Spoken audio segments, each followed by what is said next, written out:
जो दिलीप मुखिया के माध्यम से आकर और हमारा इतना देखिए कितना काम किए हैं, और यहाँ प्रशासन के मौजूदगी में भी तोड़ा गया। नमस्कार, आप देख रहे हैं 9 तक बिहार और मैं हूं इमरोज अहमद। सीवान में फिर से एक ज़मीनी मामला सामने आया है जिसका बाउंड्री दबंगों ने तोड़ दिया है। यह पूरा मामला सीवान जिले के मुफस्सिल थाना क्षेत्र के बगड़ा के पास लूसी गांव है। सड़क किनारे कुल 25 कट्ठा ज़मीन है जिसका एग्रीमेंट नीरज पांडे सिमरिया पंचायत के रहने वाले हैं उनके नाम से है। जिन्होंने एग्रीमेंट किया है उसका नाम है श्रीनगर के राम नरेश चौधरी और मकरध्वज चौधरी। ये दो लोग हैं जिन्होंने उस ज़मीन को एग्रीमेंट किया है नीरज पांडे सिमरिया पंचायत के जो निवासी हैं उनको। अब उस मामले पर जिसके बाद जब उस ज़मीन पर जब भी काम हो रहा है, स्थानीय मुखिया के द्वारा दिलीप मुखिया पर एक गंभीर आरोप लग रहा है कि वो अपने लोगों को भेजकर उनके द्वारा यह बाउंड्री तोड़वा दिया जा रहा है। आपको बता दें कि आज नीरज पांडे जिनके नाम से एग्रीमेंट है, उन्होंने मीडिया के समक्ष अपनी बातों को रखा और कहा कि दिलीप मुखिया जो इस ज़मीन से रंगदारी के रूप में 2 कट्ठा ज़मीन की मांग कर रहे हैं और नहीं देने पर बच्चों और महिलाओं को भेजकर बाउंड्री तोड़वा देते हैं। आप सीधी तस्वीरें भी ये देख सकते हैं। एक पक्ष ये भी कहना है कि दिलीप मुखिया के पास ज़मीन का कोई कागज़ नहीं है।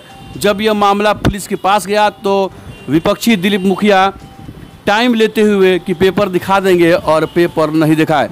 पिछले काफ़ी कुछ महीनों से वो लोग पेपर दिखाने की बात कर रहे हैं लेकिन पेपर नहीं दिखा रहे हैं।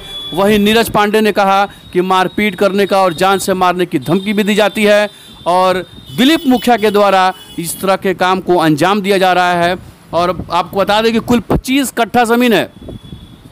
लेकिन सबसे बड़ा सवाल यह है कि क्या हर सैटरडे को जब थाने में ज़मीन से जुड़े मामलों की सुनवाई हो रही है, जब फैसला हो रहा है, तो फिर ज़मीन से जुड़े मामले में विवाद क्यों हो रहा है, गोली क्यों चल रही है, बाउंड्री क्यों टूट रही है, ये अभी भी एक बड़ा सवाल बना हुआ है।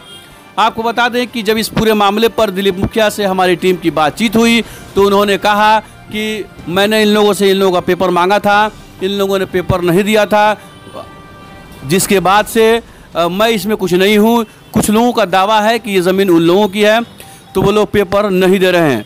तो ये कहते हुए बिल्कुल दिलीप मुखिया ने अपने आप को इससे पल्ला झाड़ते हुए नजर आए। और लेकिन इसमें प्रशासन की मेन भूमिका और होनी चाहिए कि इसको देखे और कार्रवाई करे। और आपको बता दें कि आइए नीरज पांडे ने इस पूरे मामले पर क्या कुछ कहा है वो आपको सुनाते हैं। उसके बाद दिलीप मुखिया से जो हमारी टीम की बातचीत हुई है वो क्या कहते हैं, उनकी बातों को सुनिए। बाउंड्री है वो टूटा हुआ है, क्या कुछ मामला है? काफ़ी विवाद हुआ है। कल भी यहाँ पे धनौती थाना प्रभारी भी आई थी और काफ़ी तनाव का माहौल था। क्या मामला है पूरा? जी, मुझे मीडिया लोगों को बुलाने का मतलब सबसे पहले ये है कि हम यहाँ ज़मीन एग्रीमेंट कराए हुए हैं कोर्ट से, और ये मामला जो है हम हर प्रशासन को दे के हर जगह एसपी साहब को भी दिए और जो है थाना में भी दिए, सब जगह कागज़ जो है देकर और हम अपना काम करा रहे हैं। पूर्ण रूप से हम अपना काम करा चुके थे। यहाँ के स्थानीय लोग हैं जो दिलीप मुखिया के माध्यम से आकर और हमारा इतना देखिए कितना काम किए हैं, और यहाँ प्रशासन के मौजूदगी में भी तोड़ा गया। ठीक है, दिलीप मुखिया ने ये चीज़ कहा कि हम इस चीज़ को मैटरलाइज कर देंगे, 5 दिन का टाइम दीजिए, टूटेगा तो हमारा जिम्मेवारी है। जब ना तब हम अपना पेपर लेके आते हैं, प्रशासन को दिखाते हैं, लोगों को दिखाते हैं, पंच सरपंच को दिखाते हैं। लोग बोलता है ठीक है आपका पेपर अच्छा है, आप अपना जो है ज़मीन में काम कीजिए। कुछ लोग आके गांव का लोग यहाँ बोलता है कि आमगढ़ में जरूर ज़मीन है, यहाँ काम नहीं करने देंगे, रंगदारी मांगता है लोग। कई लोग पैसा भी लिया है, मारने का धमकी भी देता है हमेशा कि काम करोगे तो मार देंगे। हमारा यहाँ लोग था कल जो है आके और पूरा बाउंड्री का क्षति कर दिया है। हमारा सारा लगभग काम हो चुका था। हम ये प्रशासन से मांग कर रहे हैं कि हमारी क्षतिपूर्ति कराई जाए और हमारा अगर कागज़ ठीक है तो हमारे यहाँ प्रशासन देकर काम को किया। ये ज़मीन कितना है और किससे आपने एग्रीमेंट कराया था? हम श्रीनगर के राम नरेश चौधरी हैं और एक मकरध्वज चौधरी हैं भादा के, उन्हीं से हम ये एग्रीमेंट लेकर अपना जो है कोर्ट संबंधित करा कर इसमें हम काम कर रहे थे। कब ये हम इसमें अपना घर बनाएंगे। गरीब आदमी है फिर भी जो है ये लोग नहीं समझते हैं, बोलते हैं भाई हम लोग कई लोग इसमें ज़मीन लेके और घर बनाने का प्रयास कर रहे हैं। कि अपना ज़मीन एक्वायर करके घर बनाया जाए। कब एग्रीमेंट करवाया था आपने? हम इसको कराए थे 2 महीना पहले। अच्छा, अभी कौन कौन से मुख्य रूप से जो नेता हैं या फिर जनप्रतिनिधि हैं जो बीच अभी में कुछ दिन पहले कुछ यहाँ के दबंग लोग गए थे महंत राम को किडनैप करने के लिए, जिसमें मुनीलाल थे। मुनीलाल वहाँ पकड़े गए, आसाव थाना पकड़ के उनको जेल भेजा। ठीक है, उनसे कागज़ मांगा गया तो बोले कि नहीं, हमको रंगदारी चाहिए, कागज़ नहीं, हमको कागज नहीं देना है। बोल रहे हैं कि ज़मीन हमारा है, काम नहीं करने देंगे, रंगदारी दो।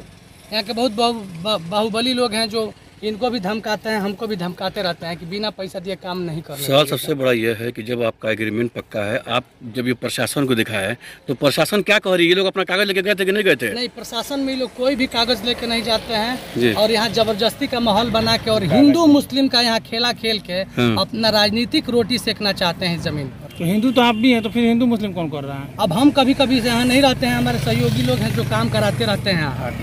तो इन लोगों से वो लोग बोलता है कि जो है हिंदू मुस्लिम करा के इस जमीन पर काम नहीं होगा। विपक्षी तो आरोप लगा रहे कि असामाजिक तत्वों को यहाँ पे कोई असामाजिक तत्व नहीं है, इसी गांव के लोग हैं।